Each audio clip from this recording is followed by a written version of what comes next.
Olá, bem-vindos a mais um estudo em nosso canal Descobrindo a Espiritualidade. Hoje vamos continuar o estudo da obra Libertação, psicografado por Chico Xavier e ditado pelo espírito André Luiz. Estamos em nosso estudo de número 12, analisando o capítulo 8º, chamado Inesperada Intercessão. Nesse capítulo, André Luiz, o seu mentor e o seu colega Eloy estão dialogando com Gregório, esse espírito que eles vão resgatar a pedido de sua mãe e que tem vinculação com Margarida, que é um espírito a que Gregório persegue.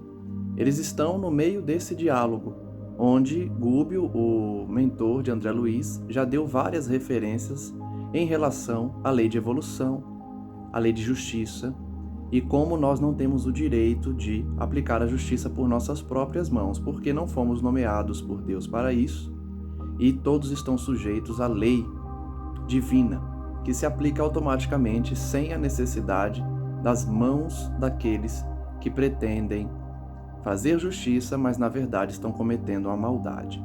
Vamos continuar então analisando esse diálogo para ver se Gregório se convence da proposta de desistir da sua vingança contra Margarida e, em troca, receber o auxílio direto de sua mãe, Matilde. Encerramos o último estudo, portanto, com a frase de Gregório dizendo: "É muito tarde", como se não fosse possível que isso acontecesse, ele se encontrar com sua mãe. Mas o instrutor pergunta: por que é tarde? O caso de Margarida esclareceu o hierofante em tom significativo. Está definitivamente entregue a uma falange de 60 servidores de meu serviço, sob a chefia de duro perseguidor que lhe odeia a família. Então vejam que Gregório diz que é tarde demais ele fazer um acordo para desistir da perseguição contra Margarida, porque ele já entregou o caso para uma falange de perseguidores. 60 espíritos, liderados por um espírito bem brutalizado e que tem ódio por aquela família, estão à frente da obsessão de Margarida, e por isso Gregório entende que é tarde demais para fazer qualquer acordo. A solução cabal poderia ter sido alcançada em poucas horas, mas não desejo que ela me volte às mãos com a revolta de vítima, em cuja fonte interior só me fosse possível recolher as águas turvas do desespero e do fel.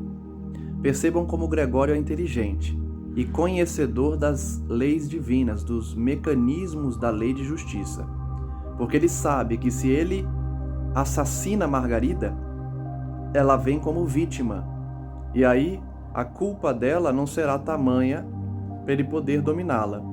Então ele está torturando Margarida aos poucos para que ela cometa crimes, ou então cometa o suicídio, porque aí ela não vem mais como vítima, ela desencarna sem ser uma vítima direta de um assassinato, por exemplo, e aí fica mais à mercê de Gregório. Olha como ele é inteligente para o mal, né? Será torturada como me torturou em outra época, padecerá humilhações sem nome e desejará a morte como valioso bem. Então ele vai provocar inúmeras situações por meio dessa falange trevosa para que Margarida desista da vida e retorne ao plano espiritual como suicida. Atingida a rendição pelo sofrimento dilacerante, a mente dela me receberá por benfeitor, amoroso e providencial, envolvendo-me nas emissões de carinho que há muitos anos venho esperando. Então vejam que o plano dele vai além, né? Ele não quer apenas que ela se suicide. Ele quer que ela enxergue ele como um benfeitor, como alguém que está salvando ela. Ele vai fingir que é alguém que quer o bem dela, para ela ter carinho por ele. Mas, na verdade, ele está por trás de todo o plano de fazê-la sofrer. Seria infrutífera qualquer tentativa liberatória. Os raciocínios dela vão sendo conturbados pouco a pouco, e o trabalho de imantação para a morte está quase terminado. Então está bem avançado, né, o processo de obsessão, e os espíritos que obedecem às ordens de Gregório para fazer Margarida morrer. O nosso dirigente, no entanto, não se deu por vencido e insistiu. E se nos confundíssemos com a tua falange, tentando o serviço a que nos propomos, compareceríamos junto à enferma como amigos teus, e sem te desrespeitarmos a autoridade, procuraríamos a execução do programa que nos trouxe até aqui, testemunhando a humildade e o amor que o Cordeiro nos ensina. Então Gúbio tenta mais uma vez convencer Gregório que o caminho de Cristo é melhor, que o caminho de perdão ou de justiça com misericórdia de Cristo, chamado Cordeiro, é mais eficaz do que a estratégia dos dragões a quem Gregório serve. Eles iriam se infiltrar no grupo que atormenta Margarida justamente para implementar o resgate dela, os serviços socorristas. Gregório pensava maduramente em silêncio, mas Gúbio prosseguia com simplicidade e firmeza. Concede, concede, dá-nos tua palavra de sacerdote. Lembra-te de que um dia, ainda que não creias, enfrentarás de novo o olhar de tua mãe. Vejam que Gúbio está tocando o coração de Gregório, né? Para ele ter a esperança de ver a mãe novamente e conceder como sacerdote que é, apesar de dedicado ao mal, uma concessão a Gúbio e, consequentemente, a Margarida. O interpelado, após longos minutos de reflexão, ergueu os braços e asseverou: não creio nas possibilidades do tentame. Todavia, concordo com a providência a que recorres. Não interferirei. Então Gregório autoriza que Gúbio, André Luiz e Eloy se infiltrem no grupo que atormenta Margarida para tentar socorrê-la. Em seguida, tilintando a campainha de modo particular, determinou que os auxiliares se reaproximassem. Como que semi-vencido na batalha em que se empenhara com a própria consciência, invocou a presença de um certo Timão, que nos surgiu pela frente, surpreendendo-nos com seu semblante de carrasco. Gregório então chamou um outro espírito embrutecido. Dirigiu-lhe a palavra, indagando pelo andamento do caso Margarida, ao que o preposto informou estar o processo de alienação mental quase pronto. Eles estavam quase enlouquecendo Margarida. Questão de poucos dias para a segregação em casa de saúde. Imagina os tormentos que Margarida não está passando, né? A gente não sabe o que ela fez no passado, mas estava endividada ali com todos esses espíritos, quase enlouquecendo. Indicando-nos algo constrangido, determinou Gregório que o auxiliar de sinistro aspecto nos situasse junto da falange que operava, ativa na execução gradual do seu decreto de morte. Vejam que Gregório aplicou uma sentença, contra Margarida. E a pena dessa sentença foi a morte, pena de morte. E os seus carrascos estavam aplicando essa pena. Porém, como a gente está falando de plano espiritual, a pena de morte é aplicada à Margarida que está reencarnada, mas não diretamente, é uma morte lenta, uma morte provocada por obsessão. Vejamos agora o capítulo 9, Perseguidores Invisíveis. No dia imediato, pela manhã, em companhia de entidades ignorantes e transviadas, dirigimos-nos para a confortável residência, onde espetáculo inesperado nos surpreendia. Então eles já estão infiltrados no grupo, um grupo de obsessores e por isso espíritos ignorantes e desviados do bom caminho, como André Luiz descreveu, mas era necessário que eles agissem nessa missão dessa forma para chegar até Margarida, e de fato chegaram até a sua residência. O edifício de enormes dimensões denunciava a condição aristocrática dos moradores, não só pela grandeza das linhas, mas também pelos admiráveis jardins que o rodeavam. Então era uma casa com uma família abastada ali residindo. Paramos junto à ala esquerda, notando-a ocupada por muitas personalidades espirituais de aspecto deprimente.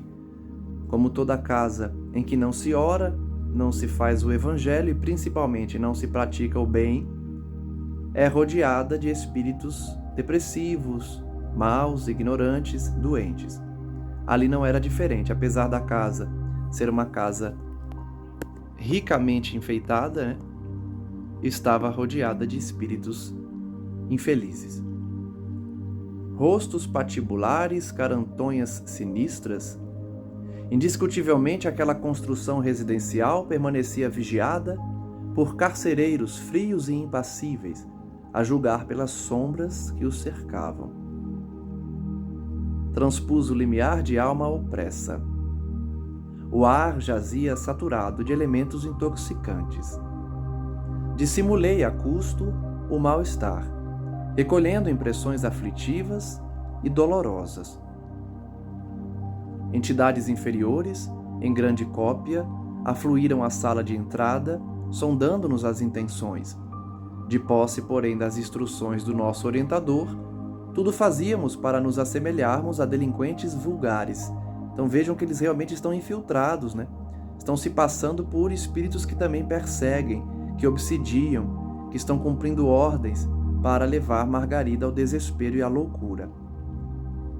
Reparei que o próprio Gúbio se fizera tão escuro, tão opaco na organização perispirítica, que de modo algum se faria reconhecível, à exceção de nós que o seguíamos atentos desde a primeira hora. Notem que Gúbio, portanto, tem um poder de transformar o seu perispírito, que é plástico, como todos nós, e moldá-lo conforme a necessidade. Ele se apresentava, portanto, como um espírito inferior, o que a gente já viu no estudo do Livro dos Espíritos ser possível, porque ele já atingiu um estado de elevação superior que lhe permite moldar o perispírito para aparentar-se de maneira inferior. O oposto não é possível. O inferior não consegue fingir que é superior. Instado por Sérgio, um gaiato rapaz que nos introduziu com maneiras menos dignas, Saldanha, o diretor da falange operante, veio receber-nos. Vejam a organização das trevas, né? Tem diretor, tem os guardas, tem aqueles responsáveis por vigiar. Pôs-se a fazer gestos hostis, mas ante a senha com que Gregório nos favorecera, admitiu-nos na condição de companheiros importantes. Notem a organização novamente, tem senha para entrar, tudo mais, né? O chefe deliberou apertar o cerco? Perguntou ao nosso instrutor confidencialmente. Sim, informou Gúbio de modo vago.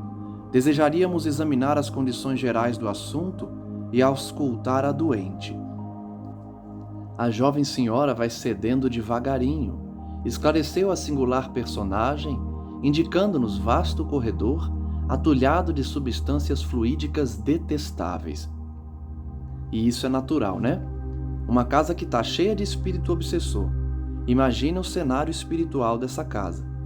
Substâncias fluídicas detestáveis, certamente os miasmas, os fluidos deletérios que habitam aquela casa, diferente de uma casa que ora, que tem uma vibração melhor, né? Acompanhou-nos um tanto solícito, mas desconfiado, e em seguida, a breve pausa, deixou-nos livre a entrada da grande câmara de casal, o quarto onde certamente Margarida repousava.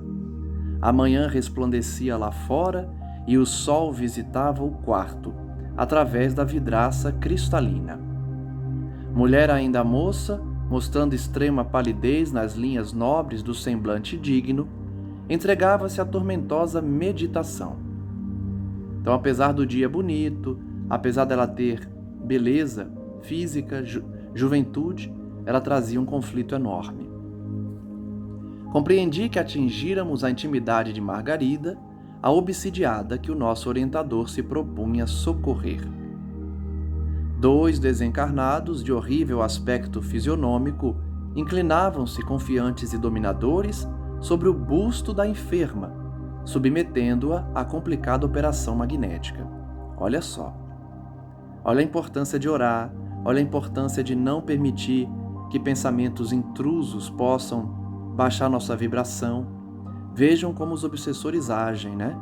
2 espíritos estavam sobre Margarida, atuando no seu peito, né? No seu busto, certamente realizando ali alguma operação para fazê-la sofrer ainda mais. Essa particularidade do quadro ambiente dava para espantar. No entanto, meu assombro foi muito mais longe quando concentrei todo o meu potencial de atenção na cabeça da jovem, singularmente abatida. Interpenetrando a matéria espessa da cabeceira em que descansava, surgiam algumas dezenas de corpos ovoides, de vários tamanhos e de cor plúmbea, assemelhando-se a grandes sementes vivas, atadas ao cérebro da paciente por meio de fios sutilíssimos, cuidadosamente dispostos na medula alongada. Então vejam que de fato era uma operação muito delicada, muito complexa. Vários espíritos na situação de ovoides, ou seja, com a mente fixa na vingança e no ódio, foram transplantados, foram implantados ali em toda a medula, ligados ao cérebro de Margarida, para que aquela perturbação aumentasse cada vez mais. Quando a gente estuda isso, a gente consegue entender, por que determinadas pessoas não melhoram de problemas mentais, pelo contrário, vão só piorando cada vez mais, entrando num processo obsessivo e de loucura cada vez mais profundo, apesar de muitas vezes a família ajudar com medicação, com atendimento médico, com terapias.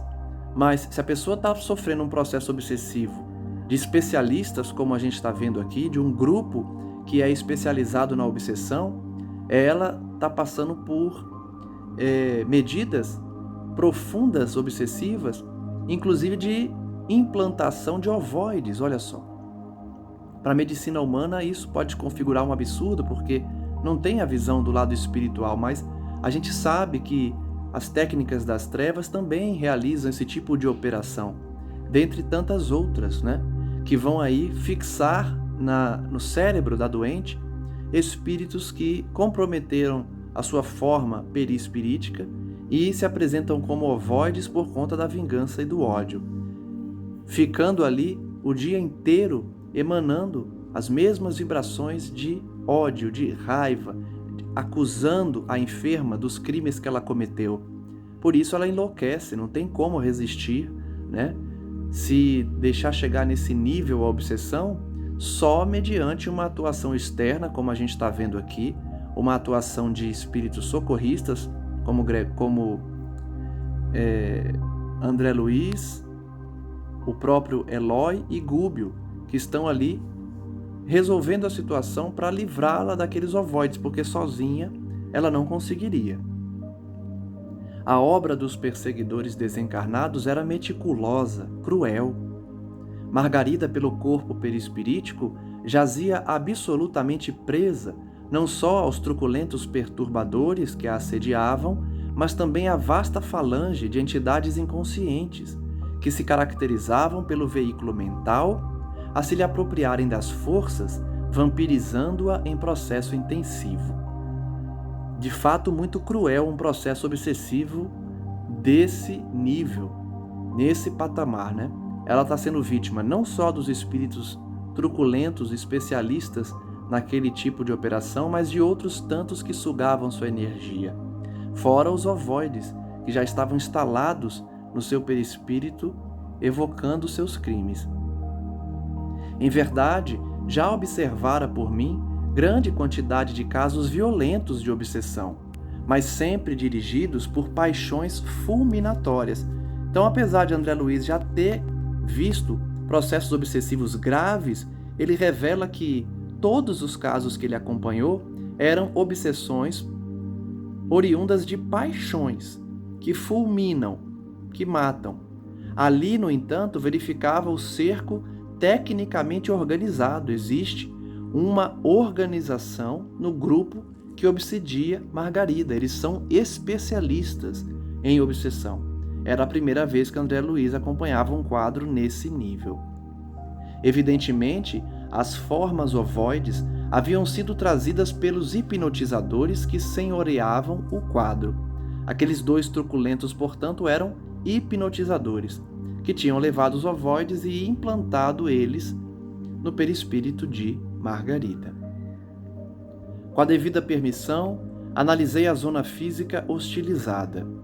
Reparei que todos os centros metabólicos da doente apareciam controlados. Olha, como o obsidiado perde o controle até do seu próprio corpo, do metabolismo. Ela passa a não receber mais nutrição, vitaminas, porque esses obsessores desviam ou contaminam os processos de metabolismo, de quebra das cadeias das moléculas para a proteína alimentar o corpo e tudo mais. Por isso vai ficando cada vez mais doente, né? A própria pressão sanguínea demorava-se sob o comando dos perseguidores. A região torácica apresentava apreciáveis feridas na pele, e examinando-as, cuidadoso, vi que a enferma inalava substâncias escuras que não somente lhe pesavam nos pulmões, mas se refletiam sobremodo nas células e fibras conjuntivas, formando ulcerações na epiderme. Aqui fica a lição para todos nós. Cuidado com os pensamentos, cuidado com as ideias, cuidado com as ações, porque o plano espiritual influencia no plano físico e o nosso estado mental influencia na nossa saúde do corpo físico. Vejam quantas doenças essa moça está adquirindo por conta de estar mergulhada num ambiente tenebroso, cruel, infeliz e desequilibrado. Ela está absorvendo substâncias escuras que lhe pesam os pulmões, além de trazer ulcerações, feridas na pele. A vampirização era incessante, não parava. Espíritos deviam ficar ali trocando de funções e posições, revezando-se na vampirização. As energias usuais do corpo pareciam transportadas às formas ovoides, que se alimentavam delas automaticamente no movimento indefinível de sucção. Olha só, são como verdadeiras sanguessugas mesmo, só que sugam as energias que dão vida ao corpo de Margarida. Por isso que ela está desencarnando. São vários ovoides acoplados a ela, sugando a energia. Lastimei a impossibilidade de consulta imediata ao instrutor, porque Gúbio, naturalmente, se estivesse livre, nos forneceria esclarecimentos amplos, mas concluí que a infortunada senhora devia ter sido colhida por meio do sistema nervoso central, uma vez que os propósitos sinistros dos perseguidores se faziam patentes quanto à vagarosa destruição das fibras e células nervosas. Então André Luiz está dizendo que, apesar dele não poder fazer perguntas a Gúbio, porque aquele momento não possibilitava isso, eles estavam infiltrados, ele percebeu que toda a ação magnética, toda a operação realizada pelos obsessores focavam na região nervosa da enferma, Margarida, sugando as energias ali das fibras e células nervosas. Margarida demonstrava-se exausta e amargurada, dominadas as vias do equilíbrio no cerebelo e envolvidos os nervos ópticos pela influência dos hipnotizadores, seus olhos espantados davam ideia dos fenômenos alucinatórios que lhe acometiam a mente, deixando perceber o baixo teor das visões e audições interiores a que se via submetida. Então ela estava tendo verdadeiros pesadelos, tendo visões e audições de tudo que os hipnotizadores faziam ela enxergar. Certamente os crimes cometidos, as maldades que ela praticou, aumentando a culpa e, por consequência, a ligação com aqueles obsessores. Interrompi, no entanto, as observações acuradas a fim de verificar a atitude psicológica do nosso orientador, que se arriscara à aventura para socorrer aquela senhora doente, a quem amava por filha, muito querida ao coração. Então imagina o sofrimento de Gúbio, né? Que está vendo Margarida, um espírito que ele ama muito, nesse estado de sofrimento. André Luiz passou então a perceber as reações de Gúbio. Esforçava-se ele por não trair a imensa piedade que o senhoreava diante da enferma conduzida para a morte. Porque, como dissemos, se ele ama muito a Margarida, se ele tem ela como uma filha querida ao coração, Devia ser extremamente doloroso para ele vê-la naquela situação. Dentro de minha condição de humanidade, reconheci que se a doente me fosse assim tão cara, não teria vacilado um momento. Movimentaria passes de libertação ao longo do bulbo, retirar-lhe-ia aquela carga pesada e inútil de mentes enfermiças e em seguida lutaria contra os perseguidores, um a um. Olha que interessante esse comentário de André Luiz, que mostra como ele é próximo de nós, né? Como ele é humano e ele tem os nossos sentimentos naturais de preservação e de defesa. Ele está dizendo que se ele tivesse na condição de Gúbio, ou seja, Margarida fosse alguém muito querida para ele, André Luiz já ia dar passe, já ia desvincular ela daquelas energias, já ia afastar os perseguidores e brigar com cada um deles se fosse necessário. Mas a gente sabe que Gúbio não vai fazer isso, porque ele é um espírito mais elevado e que está numa missão maior. Ele precisa se segurar, mesmo que sofra vendo Margarida naquele estado. Nosso instrutor não procedeu assim. Fixou a paisagem aflitiva com inequívoca tristeza, mas logo após demorou o olhar bondoso em Saldanha, como a pedir-lhe impressões mais profundas. Gúbio então focou em um dos hipnotizadores. Secretamente tocado pelo impulso positivo do nosso dirigente, o chefe da tortura se sentiu na obrigação de prestar-lhe informações espontâneas. Percebam a autoridade dos espíritos superiores, né? A autoridade de Gúbio, somente com o olhar, já fez o Saldanha contar todo o plano, todos os detalhes, espontaneamente. Estamos em serviço mais ativo, há 10 dias precisamente, elucidou resoluto. A presa foi colhida em cheio e, felizmente, não contamos com qualquer resistência. Então eles só estão há 10 dias ali, hein? E já conseguiram implantar ali uns 4 ovoides, levar um monte de espírito vampirizador. Vejam como eles são rápidos, como o processo obsessivo ele é perigoso. E por isso tantos alertas nas obras espíritas para que a gente não caia em obsessões, porque rapidamente eles conseguem nos dominar se nós sintonizamos com eles. A presa foi colhida então sem resistência, porque não tinha oração, não tinha o hábito da prática do bem, e assim virou uma presa fácil para eles, né? Se vieram colaborar conosco, saibam que, segundo acredito, não temos maior trabalho a fazer. Mais alguns dias e a solução não se fará esperar. A solução que ele se refere é a morte de Margarida. Mais alguns dias ela não suportaria aquela desnutrição, aquele desvirtuamento das suas energias, a ação dos ovoides e dos obsessores. A meu ver, Gúbio conhecia todas as particularidades do assunto, mas no propósito evidente de captar simpatia, interrogou: "E o marido?" Ora, esclareceu Saldanha com escarninho sorriso, "o infeliz não tem a menor noção de vida moral? Não é mau homem, todavia, no casamento foi apenas transferido de gozador da vida a homem sério." Aqui outro alerta para todos nós, hein? Vejam que a postura morna, aquele que não é mal, mas também não é bom, aquele que não faz o mal, mas também não faz o bem, ele não traz nenhuma proteção. Eles estavam atuando sobre Margarida sem nenhuma proteção do seu esposo. Ele prossegue dizendo: "A paternidade constituir-lhe-ia um trambolho, e filhinhos, se os recebesse, não passariam para ele de curiosos brinquedos.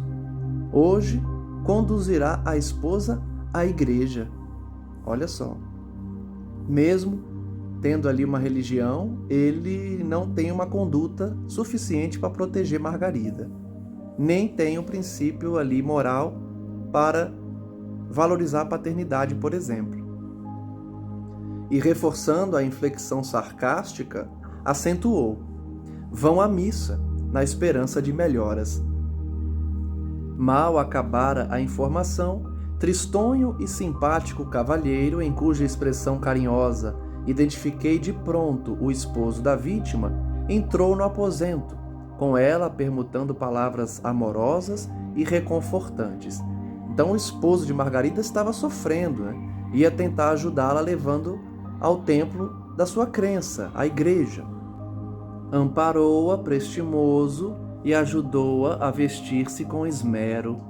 Decorridos alguns minutos, notei apalermado que os cônjuges, acompanhados por extensa súcia de perseguidores, tomavam um táxi na direção de um templo católico. Olha como os obsessores acompanham a vítima o tempo todo, né? Entraram no carro e acompanharam o casal. Seguimos-los sem detença. O veículo, a meu ver, transformara-se como que num carro de festa carnavalesca. Entidades diversas aboletavam-se dentro e em torno dele, desde os paralamas até o teto luzente. Imagina a cena, um monte de espírito grudado no carro, desde o paralama até o teto, como se fosse um carro alegórico. Minha curiosidade era enorme. Descendo à porta de elegante santuário, observei estranho espetáculo. A turba de desencarnados, em posição de desequilíbrio, era talvez 5 vezes maior que a assembleia de crentes em carne e osso. A população espiritual era muito maior do que a encarnada. Compreendi logo que em maior parte ali se achavam com o propósito deliberado de perturbar e iludir, como todos os templos religiosos são assim atacados na Terra, né? Espíritos trevosos ficam ao redor para impedir que as pessoas entrem, convencer as pessoas a irem embora, trazer sentimentos menos nobres para que as pessoas adentrem ao templo com o coração tomado por eles, etc. Saldanha encontrava-se excessivamente preocupado com as vítimas para dispensar-nos maior atenção, e intencionalmente Gúbio afastou-se um tanto em nossa companhia a fim de confiar-nos alguns esclarecimentos. Então eles conseguiram se distanciar do grupo porque Saldanha estava bem preocupado em manter Margarida e seu esposo junto deles. Penetramos o templo, onde se comprimiam nada menos de 7 a 8 centenas de pessoas. Olha só quanta gente dentro da igreja. A algazarra dos desencarnados, ignorantes e perturbadores era de ensurdecer. Então vejam que esse templo ele não tinha proteção. Os espíritos entravam também na igreja, espíritos desequilibrados. As informações que a gente tem de templos equilibrados, templos que de fato têm uma energia e uma vibração elevada, eles recebem medidas protetivas para que espíritos trevosos não adentrem. Então, centros espíritas equilibrados, por exemplo, não terão no seu interior essa algazarra. André Luiz diz que era ensurdecedor o barulho dentro da igreja.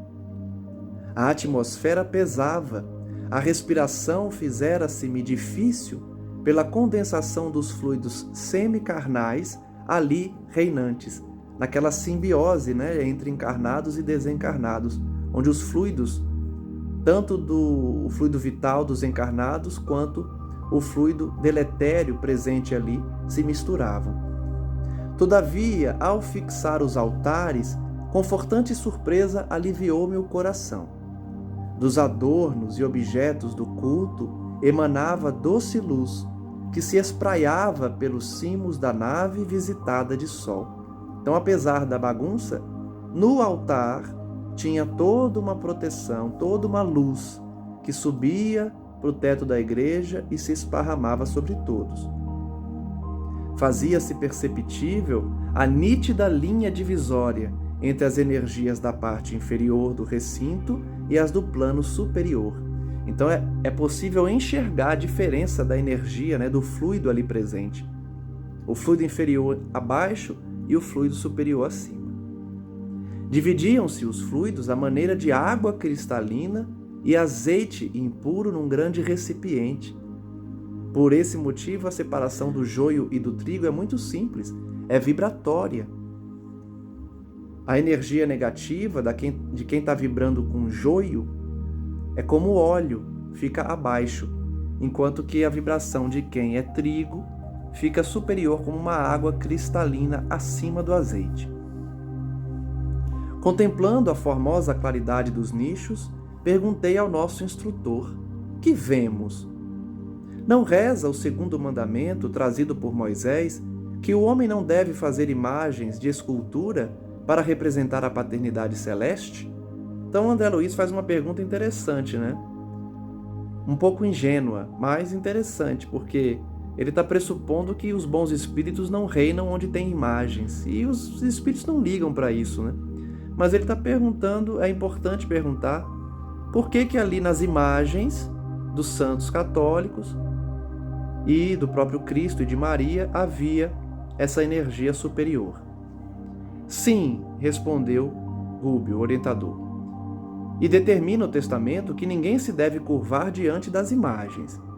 Efetivamente, pois, André, é um erro criar ídolos de barro ou de pedra para simbolizar a grandeza do Senhor, quando nossa obrigação primordial é a de render-lhe culto na própria consciência. Então, primeiro Gubbio vai dizer, não, de fato a gente não deve ter imagens, a gente não deve cultuar a imagem, porque é um instrumento ali de barro, de pedra, que é apenas uma representação. A verdadeira adoração tem que ser no coração. Então, primeiro ele dá essa lição. Entretanto, a bondade divina é infinita, e aqui nos achamos perante apreciável quantidade de mentes infantis.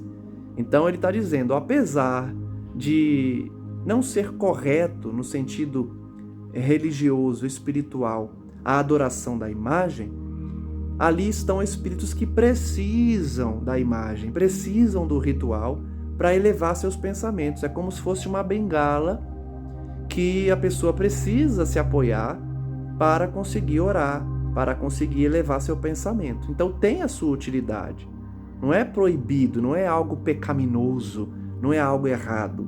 É algo concernente à evolução espiritual, à maturidade espiritual. Quem tem a maturidade espiritual não precisa da imagem, não precisa cultuar nenhum tipo de elemento físico, nem praticar nenhum ritual.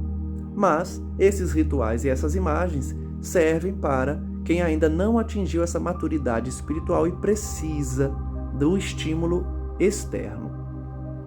Sorrindo, ele acrescentou: quantas vezes, meu amigo, a criança acalenta bibelôs a fim de preparar-se convenientemente para as responsabilidades da vida madura. Então é como se esses espíritos estivessem treinando, né? Amadurecendo, como crianças amadurecem para depois enfrentar os verdadeiros desafios da vida adulta. Ainda existem na Terra tribos primitivas que adoram o Pai na voz do trovão, e coletividades vizinhas da taba que fazem de vários animais objeto de idolatria. Nem por isso o Senhor as abandona. Vale-se dos impulsos elevados que elas lhe oferecem e socorre-lhes as necessidades educativas. Nesta casa de oração, os altares recebem as projeções de matéria mental sublimada dos crentes. Então, olha que explicação bonita, né? Apesar de bater sempre na tecla que não precisa da imagem, não precisa da adoração, ele está dizendo que Deus não abandona ninguém, mesmo aquele que ele está nessa fase, recebe o amparo. E aí ele revela que os altares, o congá, por exemplo, na Umbanda, qualquer tipo de imagem em que os fiéis ficam ali orando, fica carregada de matéria mental sublimada. A oração, os bons pensamentos, o respeito à espiritualidade, é tudo transferido para aquele altar. Por isso o ambiente fica um ambiente elevado. Há quase um século, as preces fervorosas de milhares deles aqui envolvem os nichos e apetrechos do culto. Séculos, na verdade quase um século, né? Muitos anos de oração e de adoração impregnou aquelas imagens, aqueles nichos com fluidos de elevação, fluidos sublimados. É natural que resplandeçam, ou seja, o brilho das imagens é pelo acúmulo de orações que se fazem ali há quase um século. Por intermédio de semelhante material, os mensageiros celestes distribuem dádivas espirituais com todos quantos sintonizem com o plano superior. Então existem também os espíritos atuando ali, transferindo aquela matéria superior para quem está frequentando a igreja. A luz que oferecemos ao céu serve também de base às manifestações do céu para a terra. Olha que bonita essa comunicação, né? Do mundo superior para o inferior. Eles se aproveitam, se utilizam da nossa matéria mental também elevada. Ante ligeira pausa, alonguei o olhar pela multidão bem vestida. Quase todas as pessoas, ainda aquelas que ostentavam nas mãos delicados objetos de culto, revelavam-se mentalmente muito distantes da verdadeira adoração à divindade. André Luiz então está analisando os frequentadores da igreja. Bem vestidos, ele diz que pouquíssimos adoram Deus como se deve, né? Estão com o pensamento em outro lugar. O halo vital de que se cercavam definia pelas cores o baixo padrão vibratório a que se acolhiam. Então eles apresentavam um padrão vibratório baixo, inferior. Certamente estavam presencialmente na igreja, mas as suas mentes estavam pensando em outras coisas, se não pensando em coisas pecaminosas, na tentação, na ociosidade, né? Em grande parte, dominavam o pardo escuro e o cinzento carregado, cores que denotavam, portanto, inferioridade. Em algumas, os raios rubro-negros denunciavam cólera vingativa, que a nossos olhos não conseguiriam disfarçar. Ou seja, a pessoa dentro da igreja estava sentindo cólera, muita raiva dentro dela. Entidades desencarnadas, em deplorável situação, espalhavam-se em todos os recantos nas mesmas características. E é por isso que a gente aprende no Livro dos Espíritos que no mundo espiritual a gente não consegue disfarçar a nossa intenção, os nossos sentimentos. O sentimento tem cor, rubro-negro, cinzento carregado, pardo escuro, quando são sentimentos inferiores. Reconheci que os crentes elegantes, ainda mesmo que desejassem orar com sinceridade, precisariam despender imenso esforço. Olha só. Mesmo aqueles que queriam elevar seu pensamento a Deus, somente o fariam com muito esforço, porque estavam mergulhados ali num ambiente que não favorecia essa oração. A liturgia anunciou o início da cerimônia, mas com grande assombro para mim, o sacerdote e os acólitos, não obstante se dirigirem para o campo de luz do altar-mor, envergando soberba vestimenta, jaziam em sombras, sucedendo o mesmo aos assistentes. Então, infelizmente, naquela igreja ali descrita por André Luiz, os sacerdotes não estavam com pensamento elevado. Iam começar os rituais, mas apresentavam sombras. Entretanto, procedendo de mais alto, 3 entidades de sublime posição hierárquica se fizeram visíveis à Santa Mesa, com o evidente propósito de ali semearem os benefícios divinos. Então, como ele próprio ensinou, Deus não desampara a ninguém. Deus enviou 3 espíritos superiores para abençoar aquele ritual ali, aquela homenagem, né? Aquele momento religioso. Magnetizaram as águas expostas, saturando-as de princípios salutares e vitalizantes, como acontece nas sessões de espiritismo cristão. E em seguida passaram a fluidificar as hóstias, transmitindo-lhes energias sagradas a fina contextura. Olha que bonito, né? Na cerimônia religiosa, qualquer que seja ela, espíritos superiores atuam, abençoando as águas, abençoando a hóstia, transmitindo essas vibrações de equilíbrio para os fiéis. Admirado, voltei a observar a plateia religiosa, mas os irmãos ignorantes que operavam no templo, sem corpo físico, tanto quanto ocorria aos encarnados, nem de longe registravam a presença dos nobres emissários espirituais que agiam em nome do infinito bem. Então, os encarnados, por óbvio, não enxergavam os 3 espíritos superiores, mas os desencarnados também não, porque a sua sintonia era uma sintonia inferior. Reparei, pelo halo de muita gente, que determinado número de frequentadores se esforçava por melhorar a atitude mental na oração. Reflexos arroxeados, tendendo a vacilante brilho, apareciam aqui e acolá. Contudo, os malfeitores desencarnados propositadamente se postavam ao pé dos que se candidatavam à fé renovadora e reverente, buscando conturbá-los. Olha só. André Luiz está nos dizendo que algumas pessoas ali presentes conseguiam elevar o pensamento por alguns instantes, trazendo vibrações mais elevadas, com cores mais equilibradas.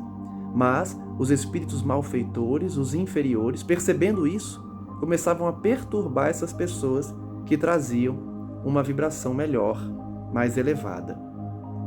Não longe, fixei a atenção numa senhora que acompanhava o sacerdote com o manifesto desejo de receber a bênção celestial. Os olhos úmidos e os tênues raios de luz que se lhe projetavam da mente diziam da sincera aspiração à vida superior que naquele instante lhe banhava o pensamento devoto. Entretanto, 2 transviados da esfera inferior, percebendo-lhe a esperança construtiva, tentavam anular-lhe a atenção, e segundo o que me foi permitido verificar, lhe sugeriam reminiscências de baixo teor, inutilizando-lhe a tentativa.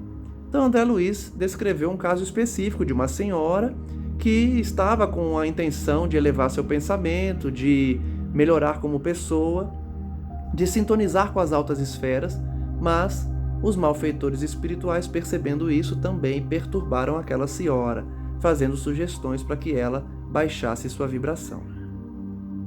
Voltei-me para o orientador, que prestimosamente explicou. A história de gênios satânicos atacando os devotos de variados matizes é, no fundo, absolutamente verdadeira. Então essas tentações que os fiéis passam são verdadeiras.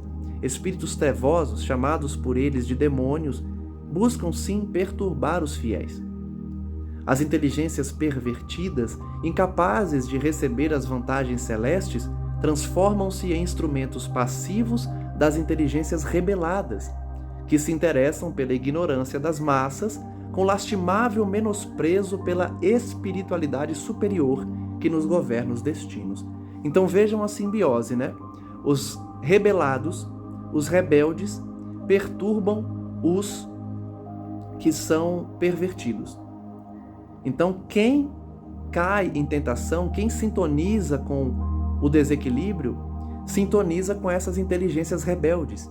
E uma vai nutrindo a outra com pensamentos infelizes, com intuições e inspirações menos dignas, para que a pessoa abandone o sentimento religioso, abandone a espiritualidade superior e não se conecte com os espíritos que se preocupam conosco, que nos orientam, que dão conselhos, que nos envolvem com essa paz de Cristo.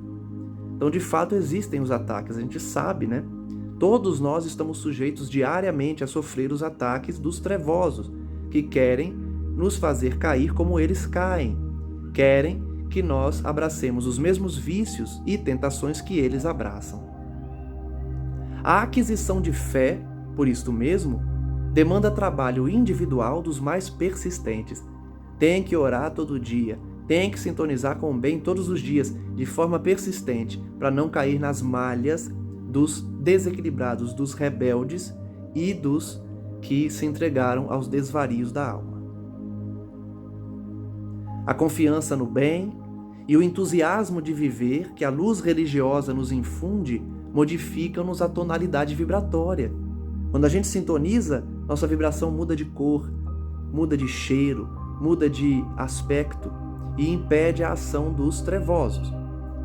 Lucramos infinitamente com a imersão das forças interiores no sublimado idealismo da crença santificante a que nos afeiçoamos.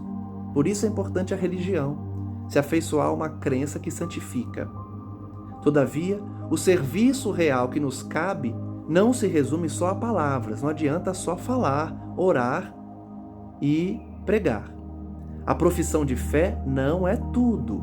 A experiência da alma no corpo denso destina-se de maneira fundamental ao aprimoramento do indivíduo. Então, para se aprimorar, não basta apenas falar. estudar ou pregar. É preciso agir, ter uma conduta de acordo com aquela adotada pelos bons espíritos que nos protegem, que nos inspiram. A gente precisa merecer a proteção deles por meio das nossas atitudes e pensamentos. É nos atritos da marcha que o ser se desenvolve, se apura e ilumina. É aqui na Terra, no dia a dia dos desafios da carne, que a gente se eleva. Não obstante, a tendência dos crentes em geral é a de fugir aos conflitos da senda. Todo mundo quer uma vida sem aborrecimentos, quer uma vida sem obstáculos, fugindo desse caminho que eleva. Pessoas existem que, depois de servirem ao ideal religioso durante 2 anos, pretendem o repouso de 20 séculos. Olha só que exemplo que ele dá, e é real. A pessoa se dedica 6 meses ao centro espírita, a um tempo religioso, e já quer descansar, já quer parar, não aguenta mais e quer colher os benefícios desse serviço, que diante da eternidade não é nada, são segundos. Em todas as casas de fé, os mensageiros do Senhor distribuem favores e bênçãos compatíveis com as necessidades de cada um. Entretanto, é imprescindível que se prepare o coração nas linhas do mérito, a fim de recolhê-los. Então, para a gente receber esse amparo, a gente precisa ter mérito, sintonizar com eles, fazer por onde. Entre emissão e recepção, prevalece o imperativo da sintonia. Para a gente emitir e depois receber os bons fluidos dos bons espíritos, precisa adquirir essa sintonia com eles. Sem esforço preparatório, é impossível ambientar o benefício. Esforço individual, trabalho e serviço. Embalde, imporíamos de imediato ao homem selvagem a vida num palácio, erguido pela cultura moderna. Não adianta colocar um selvagem num palácio. Para ele compreender a beleza, a complexidade daquele palácio, ele precisa evoluir primeiro. Adquirir pelo mérito as virtudes da alma. Aos acordes de nossa música, preferiria a ele os ruídos da ventania e um cabaz de flechas. Lhe pareceria mais valioso que um dos nossos mais perfeitos parques industriais. Ele está dando um exemplo, né? Para mostrar que o homem selvagem, ele não vai valorizar o que o homem civilizado valoriza, porque ele está num estágio evolutivo que ele não enxerga. Portanto, para que alguém se coloque a caminho das eminências sociais, é indispensável seja educado de boa vontade, aceitando as sugestões de melhoria e esforço. Encerramos então o estudo de hoje refletindo sobre essa necessidade da gente buscar pelo esforço individual, pelo trabalho, pelo serviço, pelo estudo, as maneiras pela qual vamos adquirir esse entendimento superior, recebendo as vibrações, emanações do alto para adquirirmos, por consequência, o conhecimento e a paz interior. Para isso, a gente precisa se esforçar, trabalhar, servir e realizar reforma íntima, a fim de que a gente sintonize com as almas superiores e receba essas informações e esse amparo. Deus não desampara ninguém, sempre envia os seus emissários, mas primeiro a gente precisa sintonizar com eles para receber o auxílio direto, o auxílio ideal. Porque mesmo que a gente não sintonize, eles vão nos ajudar, mas eles têm um limite nesse auxílio. Para o auxílio ser total, ser totalmente eficaz, a gente precisa sintonizar com eles. E essa sintonia se dá por meio do esforço individual, de fazer o bem, de estudar, de querer o bem, de praticar a reforma íntima, mudando os hábitos para adquirir hábitos novos e concernentes, compatíveis com os nossos amigos espirituais superiores. Reflitamos então nas lições do estudo de hoje, lembrando dos diálogos de André Luiz, Gúbio, Gregório e tantos outros personagens que nos permitem refletir sobre a grandeza divina, sobre a sua lei de justiça e igualdade, sobre os mecanismos da reencarnação e como a vida espiritual influencia em nossa vida física. Que nós possamos ser esses crentes da história que frequentam os templos religiosos, porém sintonizados com o bem, recebendo essas vibrações e esse auxílio do alto por meio da vibração elevada, os bons pensamentos, vencendo as más inclinações, as tentações e não permitindo que o mal adentre os nossos lares nem os nossos corações e mentes. Agradeço, portanto, a todos que nos acompanham e peço que a espiritualidade amiga presente possa amparar a cada um de vocês, a todos que estão em nossos pensamentos, a todos que precisam ouvir a palavra, refletir sobre os ensinamentos de Cristo e sobre os comentários dos bons espíritos em relação à realidade espiritual.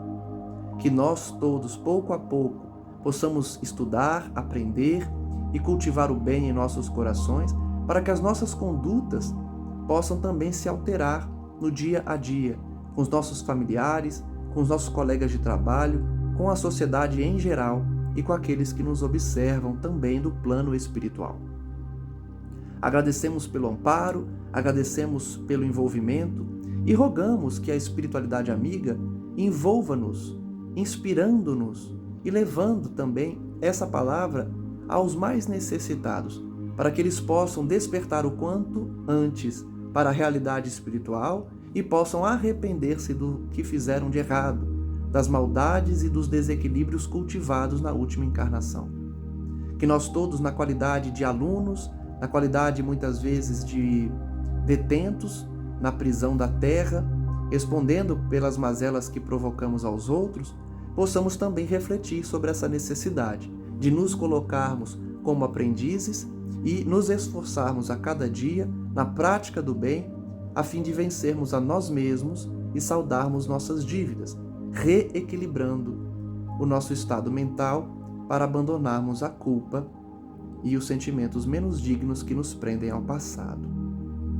Muito obrigado, Mestre Jesus, nosso amigo, nosso irmão maior, governador do orbe, responsável por essa humanidade inteira, e que a sua mãezinha querida, Maria Santíssima, Rainha do Reino de Cristo Jesus, nos abençoe a todos, guiando os passos daqueles que já querem o bem, nos protegendo contra as armadilhas do mal e possibilitando que permaneçamos na Terra nesse momento de transição, de mudança, de elevação vibratória, para que todos nós juntos possamos caminhar de forma mais célere para o colo de Deus, que nos aguarda pacientemente depois de doar a vida a nós todos e o livre-arbítrio para alcançarmos pelo mérito as regiões celestiais. Graças damos, Mestre Jesus, hoje e sempre, e que assim seja. Agradeço a todos que nos acompanham e até o próximo estudo. Um forte abraço.